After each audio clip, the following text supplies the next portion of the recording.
Shalom, shalom, shalom. This is Yael Ezra Ben Levin coming at you again with another video. I will not be before you long.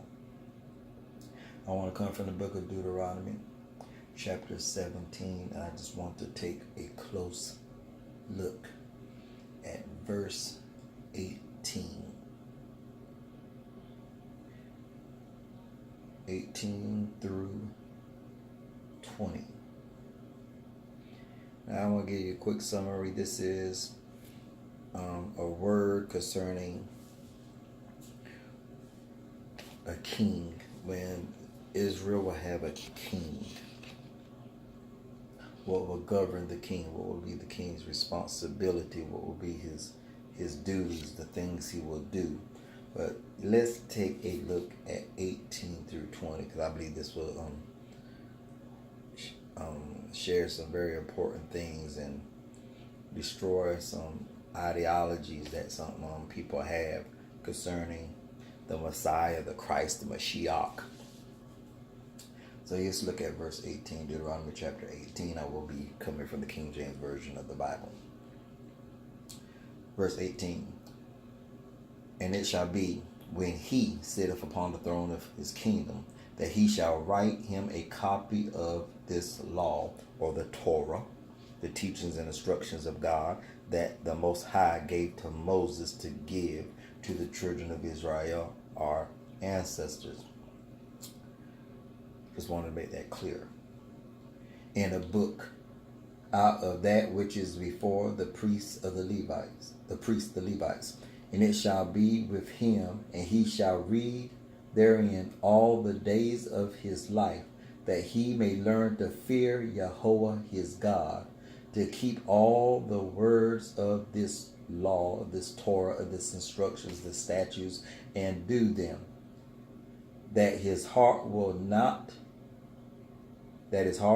be not lifted up above his brethren, and that he turn not aside from the commandments to the right or to the left, to the end that he may prolong his days in his kingdom, he and his children in the midst of Israel. So now, for those that believe this, that Yeshua, Yahushua, Jesus, Yahusha is the promised king, is the king of Israel. You have to understand that this governs him. This falls upon him. The Mashiach, the promised king, cannot alter or change or bring an end to the Torah. He himself must live it out. He does not change it. He does not make alterations to the eternal words of the Most High. He is also governed by it. He cannot make amendments to it. Because what did y'all say? What did the Most High say?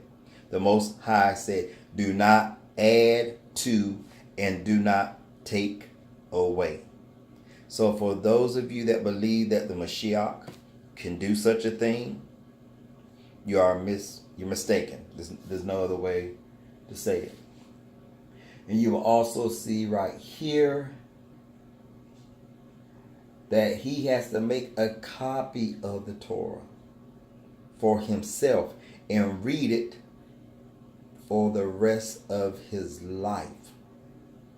He has to write a copy, then he has to read from that copy that he wrote, so that he will not get the big head and he will not think himself higher than his brothers, even though that he is the king. He will not get the big head. He will not think, oh, I can make changes to the Torah. Oh, I don't have to observe the Torah. I'm the king. And I know many Christians, even when I was a Christian, I was taught, that the Mashiach, he can make amendments and changes to the Torah, because he is, in fact, God himself. He is God wrapped in the flesh. So how do this sound? Think about this. God is writing down a copy of his own Torah, so he will not get the big head about something that he wrote in the first place. That doesn't make any sense. And it said that his heart will be not lifted up above his brother, and that he turn not aside from the commandments to the right hand or to the left, to the end that he may prolong his days in his kingdom, he and his children in the midst of Israel. So, where's Yeshua's kids at? People that say Yeshua is the king, when was he anointed to be the king of Israel? When did he sit upon the throne of David? Because if he never got anointed to be king, then he is not the king. Let's just be honest. He is not the king. The only time he was anointed for his burial. So you cannot take a burial anointing and say that was for his kingship also. I have heard people say when he got baptized, that was him being anointed for king.